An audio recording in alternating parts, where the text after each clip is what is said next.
இது மகிமை நேரம். கர்த்தரும் இரட்சகருமாகிய இயேசு கிறிஸ்துவின் நாமத்தினாலே உங்கள் யாவருக்கும் என்னுடைய காலை வணக்கத்தை தெரிவித்துக் கொள்கிறேன். இந்த மகிமை நேரம் மூலமாக உங்களை சந்திப்பதிலே, ஆண்டவருடைய வார்த்தையை சொல்வதிலே மகிழ்ச்சி அடைகிறேன். இந்த நாளிலும் நாம் தியானிக்கும்படியாக தெரிந்து கொண்ட வேத வசனம் 1 சாமுவேல் 18ஆம் அதிகாரம் 14ஆம் வசனம். தாவீது தன் செய்கைகளில் எல்லாம் புத்திமானாய் நடந்தான், கர்த்தர் அவனோடே கூட இருந்தார். கர்த்தர் அவனோடே கூட இருந்தார். நேற்றைய தினத்திலே கர்த்தர் யோசேப்போடே கூட இருந்தார் என்று சொல்லி நாம் யோசேப்பை குறித்து தியானித்தோம். இந்த நாளிலே கர்த்தர் தாவீதோடு கூட இருந்தார் என்று சொல்லி தாவீதை குறித்து நாம் தியானிக்க இருக்கிறோம். கர்த்தர் தாவீதோடு இருந்தபடியால் அவன் எப்படி காணப்பட்டான்? அவன் மகா புத்திமானாய் நடக்கிறதை சவுல் கண்டு அவனுக்கு பயந்திருந்தான். ஒரு மனுஷனோடு கர்த்தர் இருக்கிற பொழுது அந்த மனுஷன் எப்படிப்பட்ட ஒரு மனிதனாக இருப்பான்? மகா புத்திமானாய். நம்முடைய ஆண்டவர் நல்ல ஞானத்தையும் புத்தியையும் அவனுக்கு கொடுக்கிறார்.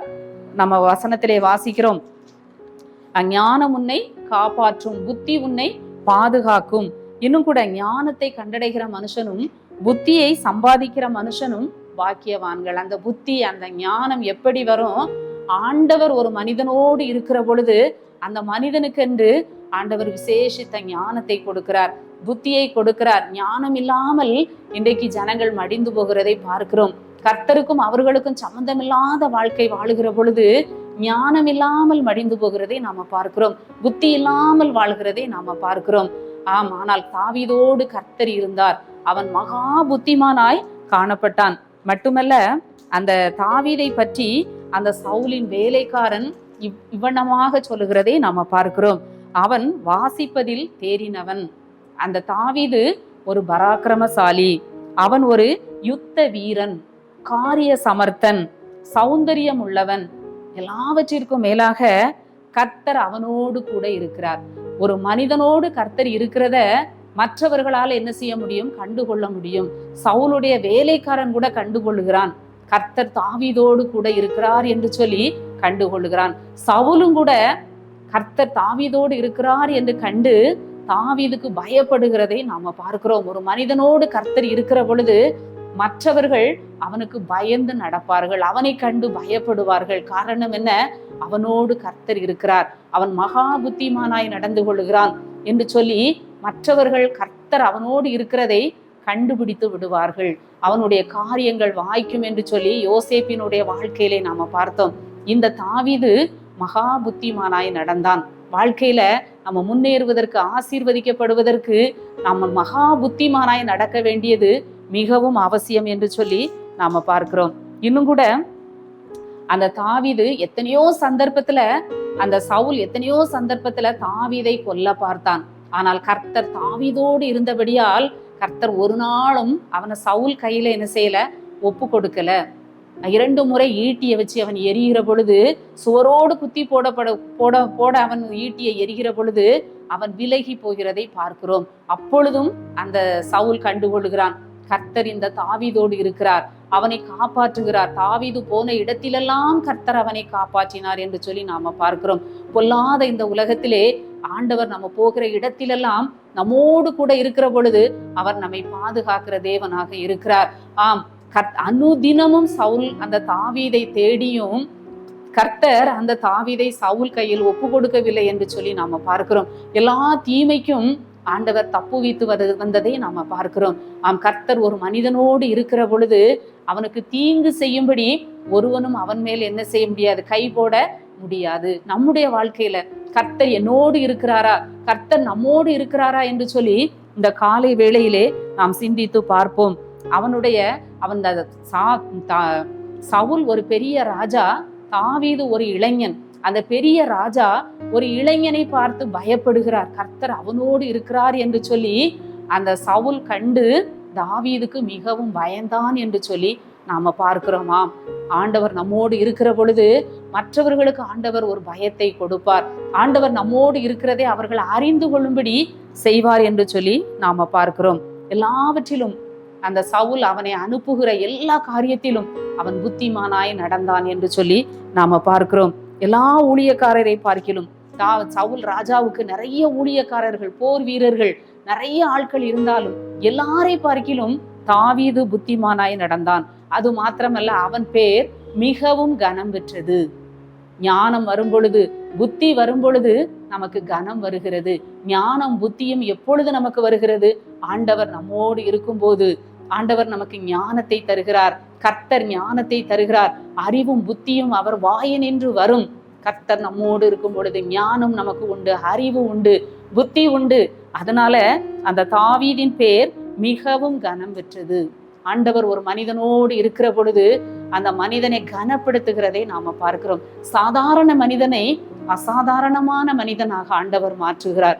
ஆடுகளின் பின்னாக, கரவலாடுகளின் பின்னாக அலைந்த தாவீதை ஆண்டவர் ஆட்டு மந்தையிலிருந்து எடுத்து அரசனாக உயர்த்துகிறதை நாம பார்க்கிறோம். ஆண்டவர் நம்முடைய வாழ்க்கையில இருக்கும் பொழுது நம்முடைய வாழ்க்கை தலைகீழாக மாறுகிறது. எந்த ஒரு மனிதனிடத்திலே ஒருவேளை அவன் ஒன்றுக்கும் உதவாதவனாக இருக்கலாம், அவன் ஒரு பலவீனமானவனாக இருக்கலாம், ஒரு பேதையாக இருக்கலாம். ஆனால் கர்த்தர் ஒரு மனிதனோடு இருக்கும்போது பேதையை ஆண்டவர் ஞானியாக மாற்றுகிறார். வேதத்திலே நம்ம பார்க்கிறோம், ஆண்டவர் யார் யாரோடெல்லாம் இருந்தாரோ எல்லாரும் பலவீனமானவர்கள் தான், ஆனால் அவர்களை கொண்டு கர்த்தர் பெரிய காரியங்களை செய்தார் என்று சொல்லி நாம பார்க்கிறோம். மோசே திக்கு நாவும் திக்கு வாயும் மந்த நாவும் உள்ளவன். அந்த மோசையோடு கர்த்தர் இருந்ததுனால பார்வோனுக்கு முன்பாக நின்று பேசக்கூடிய அளவுக்கு கர்த்தர் அந்த மோசையோடு இருந்து அவனை ஆண்டவர் பலப்படுத்தினார். இன்னும் யோசுவாவை பார்க்கிறோம், இன்னும் கூட எத்தனையோ ஆபிரகாமை பார்க்கிறோம். எத்தனையோ தேவ மனிதர்கள் அவர்களோடு ஆண்டவர் இருந்ததுனால பெரிய காரியங்களை செய்தார்கள். அவர்கள் பேர் மிகவும் கனம் பெற்றது. இன்னும் கூட நம்ம பார்க்கிறோம், மரணத்துக்கும் எனக்கும் ஒரு அடி தூரம் மாத்திரம் இருந்தது. மரண இருளின் பள்ளத்தாக்கிலே நான் நடந்தாலும் பொல்லாப்புக்கு பயப்படேன், தேவரீர் என்னோடு கூட இருக்கிறீர் என்று சொல்லி தாவீது சொல்லுகிறதை நாம பார்க்கிறோம். மரண இருளின் பள்ளத்தாக்கிலே அவர் நடந்தாலும் பொல்லாப்புக்கு பயப்படல. ஏன்னு சொல்லி சொன்னா, ஆண்டவர் என் கூட என்ன செய்கிறார், இருக்கிறார் என்கிற ஒரு விசுவாசத்துல, நம்பிக்கையிலே அவர் வாழ்ந்தார். நம்முடைய வாழ்க்கையிலும் கூட ஆண்டவர் நம்மோடு இருக்க வேண்டும். ஒவ்வொரு நாளும் நாம் சிந்தித்து பார்ப்போம். காலையிலே நாம் சிந்தித்து பார்ப்போம் தேவ சமூகத்திலே, ஆண்டவரே நீர் என்னோடு கூட இரும், நீர் என்னை பலப்படுத்தும், எனக்கு புத்தியை தாரும், இந்த சமுதாயத்திலே நான் வாழ, இந்த குடும்பத்திலே நான் வாழ, ஒரு வெற்றியுள்ள வாழ்க்கை வாழ எனக்கு புத்தியை தாரும், ஞானத்தை தாரும், நீர் என்னோடு கூட இருந்து என்னையும் உயர்த்தும் என்று சொல்லி நாம கேட்கிற பொழுது ஆண்டவர் நம்மையும் என்ன செய்வார், தாவீதை போல, தாவீதோடு இருந்தவர், அவனை பாதுகாத்தவர், கனப்படுத்தினவர், பெயர் மிகவும் கனம் பெற்றது, பாதுகாத்தவர், நம்மையும் என்ன செய்வார், புத்திமானாய் நடக்க நம்மையும் ஆண்டவர் உயர்த்துவார். ஒரு மனிதனோடு கர்த்தர் இருக்கும் பொழுது அவன் ஒரு ஹீரோவாக மாறுகிறான். ஒரு சாதாரண ஆடு மேய்த்த ஒரு தாவீதோடு கர்த்தர் இருந்ததுனால படிப்படியாக அவன் உயர்த்தப்பட்டு அந்த சவுலினுடைய அரண்மனைக்கு கொண்டு போகப்படுகிறதை நம்ம பார்க்கிறோம். அங்கிருந்து உயர்த்தப்படுகிறதை பார்க்கிறோம். ஒரு சாதாரண மனிதன் கர்த்தரோடு கூட இருக்கும்போது அவன் ஒரு ஹீரோவாக மாறுகிறான். கர்த்தர் ஒரு மனிதனை விட்டு விலகும் போது அவன் எப்பேற்பட்ட ஹீரோவாக இருந்தாலும் சீரோவாக மாறுகிறதை பார்க்கிறோம். அந்த சவுல் தேவனால் தெரிந்து கொள்ளப்பட்டவன் தான். ஆனால் அந்த சவுலை விட்டு கர்த்தருடைய ஆவியானவர் விலகினார் என்று சொல்லி நாம பார்க்கிறோம். தேவனால் விடப்பட்ட பொல்லாத ஆவி சவுலினிடத்திலே வந்தது. என்றைக்கு கர்த்தர் ஒரு மனிதனை விட்டு விலகுகிறாரோ அன்றைக்கு பிசாசு அவனோடு என்ன செய்கிறான், அவனுக்குள்ளே புகுந்து கொள்கிறான்.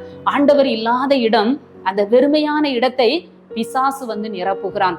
எனவே ஆண்டவர் எப்போதும் நம்மோடு கூட இருக்க வேண்டும். பிசாசுக்கு நம்ம என்ன செய்யக்கூடாது, இடம் கொடுக்க கூடாது. அந்த சவுலை விட்டு கர்த்தருடைய ஆவி விலகினதுனால அந்த சவுல் என்ன மாறி போனார், ஒரு சீரோவாக மாறி போனார். பாருங்க, அந்த தாவீது ஒன்றுமில்லாத ஒரு இளைஞனுக்கு பயந்து அந்த தாவீதை கண்டு பயப்படுகிறதை நம்ம பார்க்கிறோம். நம்முடைய வாழ்க்கையிலும் கர்த்தர் நம்மோடு கூட எப்பொழுதும் இருக்க வேண்டும்.